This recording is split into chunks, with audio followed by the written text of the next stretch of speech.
Hello, what's up mga ninja? Welcome back to my channel at welcome dito sa Q&A Sunday. Sunday na naman mga ninja at sasagot na naman tayo ng mga tanong ng mga ninja natin buong linggo mula Q&A Sunday. At kumuha rin ako ng ibang tanong doon sa mga ibang videos na in-upload natin this week. So, let's do the Q&A Sunday!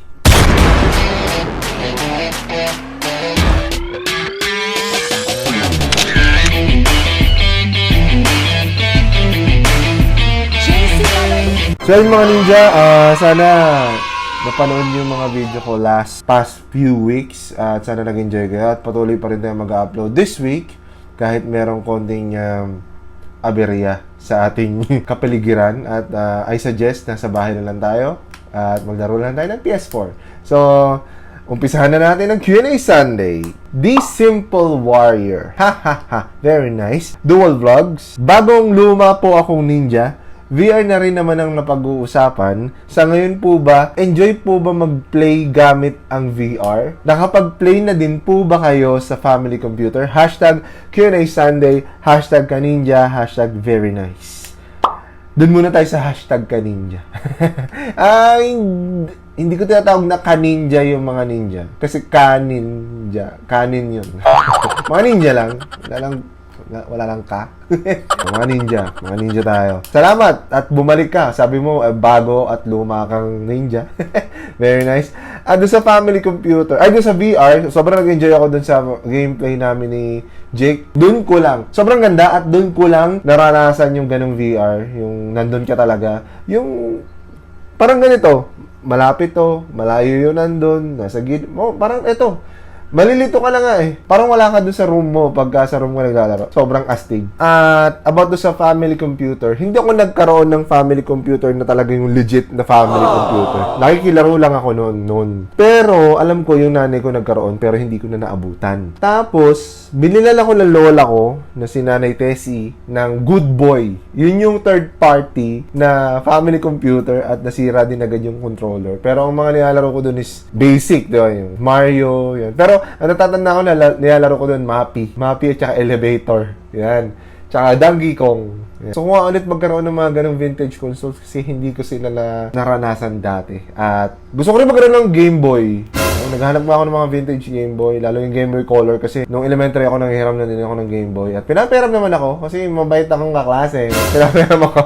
Shout out kay Malcolm, no? Sa klase ko nung grade 6. Shout out at pinalaro sa akin yung Shadow Gate. Sobrang ganda nun. Hindi ko nga alam kung na-remake. Alam ko na-remake yun sa PC, pero sa mga ibang consoles hindi, lalo sa Nintendo. Wala akong balita, pero ang ganda nun Shadowgate. Kung sinong may alam ng Shadowgate, please comment it down below. Sana nakaka-relate kayo sa akin. So maraming salamat sa pagtatanong. The Simple Warrior, very nice. Next. Si Suki, UNC. Kuya JC Galoy, ano pong gamit yung green screen pag naglalaro po kayo? Ang gamit yung green screen ay yung DIY kong plywood na green screen. Papakita ko. DIY na inisprayan ko lang. Nung ginagawa tong bahay, pinagawa ko yun doon sa karpintero. Sabi ko maglagay ka na ng plywood. Yung 4x8, hatiin mo lang na hindi naman siya mas matangkad sa akin para may pasok sa pinto. Tapos i-sprayan ko lang ng Pilox paint na neon green. Gumana naman, isang Pilox lang yun. Tapos sobrang green na siya. At saktong-sakto yung kulay niya for green screen.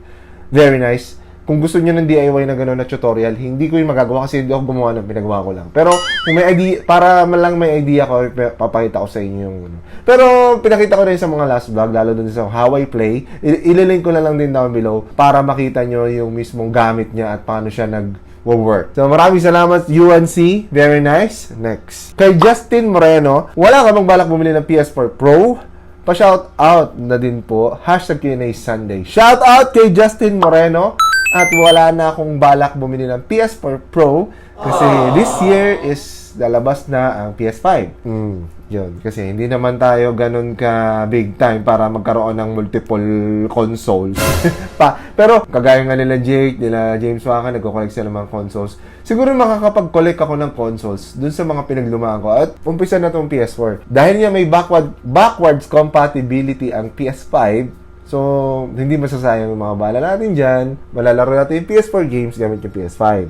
So, yung PS4 collection, very nice. Giveaway. Ewan ko, pag dumating yung panahon na yun, malalaman natin. Depende yan kung paano mag-grow yung channel. Pero for now, stick pa rin tayo doon sa PS5. Pero PS4 Pro, hindi na siguro kasi support 8K support na nga yung PS5 this coming November or December na yon. So, okay naman. Okay naman ang performance ng PS4 Slim sa aking 4K TV. Very, very nice. So, pass muna ako sa PS4 Pro at go with the PS5 this 2020. Salamat, Justin Moreno, sa pagtatanong. Very nice. Next.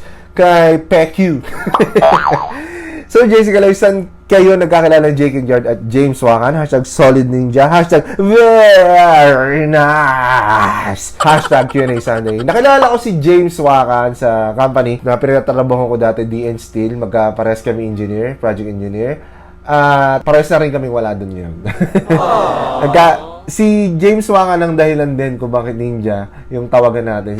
Kaming tatlo ay solid ninja talaga yung mga... Tatlo kami, si Joshua, si James at saka ako. Kami talaga yung mga unang nagbablog before. Tawag sa amin mga ninja kasi mga ninja moves kami sa office, bigla lang kami nawawala. Very nice. Tapos yun, kasi Jake and Guard ay solid ninja din. At nakilala namin siya through Monster Hunter World, Iceborne, which is hindi ko na nalalaro lately. Pero doon namin siya nakilala. Sobrang lakas niya doon. Tinutulungan lang kami ni James Wakan hanggang sila na lang yung nagtulungan. Kasi hindi ko na nga nalalaro. Mabait. Kagaya ng mga ibang ninja natin dito, mababait ang mga ninja natin dito. At alam ko na kino-consider nyo yung mga comments nyo sa baba na may mga batang nanonood sa atin. Salamat sa mga ninja na sobrang solid ninja. So maraming salamat. Thank you. Very nice. Next. Kay Adrian Bangkiling. Kuya JC Kaloy, ilang Mbps ang Wi-Fi mo? Hashtag Q&A Sunday. Hashtag JC Kaloy. Hashtag Very Nice. Originally, 25 Mbps lang yan. Yan ay plan galing Converge. In-upgrade ko siya ng 35 Mbps. Magdadagdag ka lang ng 19 pesos. So, 90 pesos pala. 99 pesos pala. So, ang bill ko ngayon is 1,599 for 35 Mbps. Sobrang solid na nun. Para sa akin, kasi nakakapag-upload ako ng video sa YouTube at download din at makakapaglaro din ako na online na sa PS4 na walang interruption, nakapag-download ako ng games. Pwede na yun. Sobrang sulit. Pinakamura yun. Meron pa silang offer ng 100 Mbps. Para sa akin, pang business na yun. Pero si Jake and Guard ay gano'n yung internet niya kasi very nice siya. Pero gamit niya Globe. Okay din yung Globe.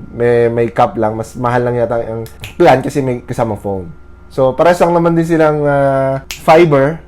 So, okay din siya. Ang ayoko lang yung Sky Cable and PLDT. Yan lang. Maraming salamat, Adrian Bangkiling. Very nice. Next. Kay Dark Knight. Idol, paano po gumagana nung game capture card? Hashtag Q&A Sunday, hashtag Solid Ninja, hashtag sana mapina, hashtag JC Kaloy. Gumagana siya through PC. Hindi siya yung pwede mo isaksak sa PS4 lang mismo, tapos pwede mo siya ilagay sa USB. Hindi. May ganon, pero hindi yan yun. Avermedia. Yung Avermedia pwede. Avermedia, not sure. Pero yun yung gamit ni Ramier TV sa kanyang mga gameplays.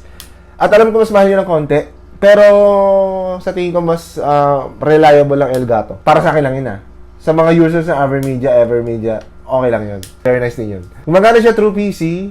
May sarili siya software. Doon na pupunta yung recorded gameplay. Tapos pinagsisync ko na lang doon sa ginagamit yung webcam, which is my phone. At nakakabuo tayo ng gameplays. So maraming salamat, Dark Knight. Very nice. Next. Kay Kongdu. Ano po bang work nyo? And paano nyo po napapagsabay ang paglalaro at pagbo-work? Hashtag Q&A Sunday. Actually, hindi. Doon muna tayo sa anong work ko. Ako ay isang network unit manager sa Manila Water. Sa Makati ako naka-base, kaya medyo mahirap para sa akin na nagko-commute from Batasan hanggang Makati. That is every day. Medyo challenging yun. Lalo ngayon. Paano ko napapagsabay? Time management lang. Actually, hindi niya siya... Mas nagkakaroon ako ng... Yung priority ko nasa work pa rin kasi kontrata yun sa YouTube ko, pag may free time ako, ginagawa ko yung best ko na magawa. Everyday ako nag-upload ng YouTube. Nung mga nakaraan, nakakapag-vlog ako sa malls. Medyo extra na lang. Then, time management na talaga. Sa mga nagtatanong kung bakit, kung paano yun nagagawa. Kaya yun. Ako nga nagawa ko. It's almost 2 years. Nagawa ko yan. Every single day. Pero dati hindi every single day yan Every other day. once a week, naging twice a week, naging every other day, naging every day, naging twice a day, tas every other day ulit, every single day, tas every other day ulit.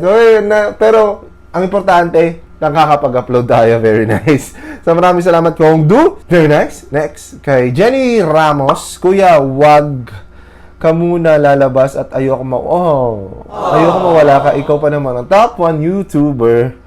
#emotional ninja. Itong comment na to ay kinuha ko doon sa COVID-19 video ko na pinag-iingat ko lahat ng ninja. At salamat sa compliment na top 1 YouTuber. I don't consider myself as a top 1 YouTuber. Kahit ako parang nagiging basehan ko yung taste ko sa panonood ng YouTube dun sa ginagawa ko. Hindi pa ako yung pang top 1, pero salamat sa mga naka-appreciate. Maraming salamat. Alam ko, may mga pagkukulang ako as a YouTuber. May nagkakamali din ako. Minsan hindi rin ako nakakapag-upload. Pero salamat, nandyan pa rin kayo. Tuloy-tuloy lang ang gameplays at vlogs natin mga ninja. Salamat sa mga solid ninja kagaya ni Jenny Ramos. At mag-ingat ka rin. Mag-ingat ka rin. Huwag ka munang lalabas. Kung estudyante ka, huwag ka munang lalabas. Tatrabaho ka, mag-ingat tayo lagi. Salamat, Jenny Ramos. Very nice. Next. Kay Marshmallow. Idol, tips po sa mga bago pa lang gumagawa ng channel sa YouTube. Sana po mabasa nyo. Pa-shoutout na rin po. Very nice. #Q&A Sunday. #shoutout kay Marshmallow. At salamat sa pagtatanong. Tips lang. Gaya ng follow-up lang din sa sinagot nating question kanina kung paano ako nakapag-vlog while working. Time management. Sikapin nyo makapag-upload. Kasi dyan naka-base yan ang pinaka-foundation. Itong tuturo ko sa inyo yung pinaka-foundation ng pagiging YouTuber. Hindi ka YouTuber pag hindi mo nagawa to. Alam niyo kung ano ba yan? Upload. Just keep uploading. Yung pag-edit, paggagawa ng content, pagsasalita sa harap ng camera, napapractice yan. Pati lahat yan napapractice. Pero hindi mo yun mapapractice pag hindi ka nag-upload. So, just keep uploading. Kahit wag nyo munang isipin yung mga magagandang gears, meron pa kayong magandang camera, may magandang pang-edit. Nandiyan ang cellphone nyo. Lahat pwede nyo gawin dyan. So, gumawa din ako ng video about dyan, yung how to vlog. Ililink ko lang din down below para makatulong din dun sa mga aspiring YouTubers. O kahit ako, aspiring pa ako kasi hindi naman tayo ganun kalaki. Pero salamat pa rin at meron akong mga ninjang solid ninja na alam ko nasusubaybayan at tatangkilikan, sasamahan ako hanggang sa dulo. Wala namang dulo kasi tuloy-tuloy tayo. So maraming salamat Marshmallow. Very nice. Next kay Jason de la Cruz. Ano magandang game na Pokemon sa Switch. #Q&A Sunday, #Solid Ninja. Lahat ng larong Pokemon sa Switch ay maganda. Ang alam ko lang ay 3. 4 technically kasi Pokemon Sword and Shield and 5 pala, sorry. Pokemon Sword and Shield and Pokemon Let's Go Pikachu, Pokemon Let's Go Eevee, and Pokken Tournament. Yan yung Tekken na Pokemon, Pokken, Gets. So yun, walang tapon doon. Lahat yun maganda, very nice. At lahat yun, lalaro ko na, 4 doon, natapos ko na. Yung Pokken lang hindi, kasi wala ko noon.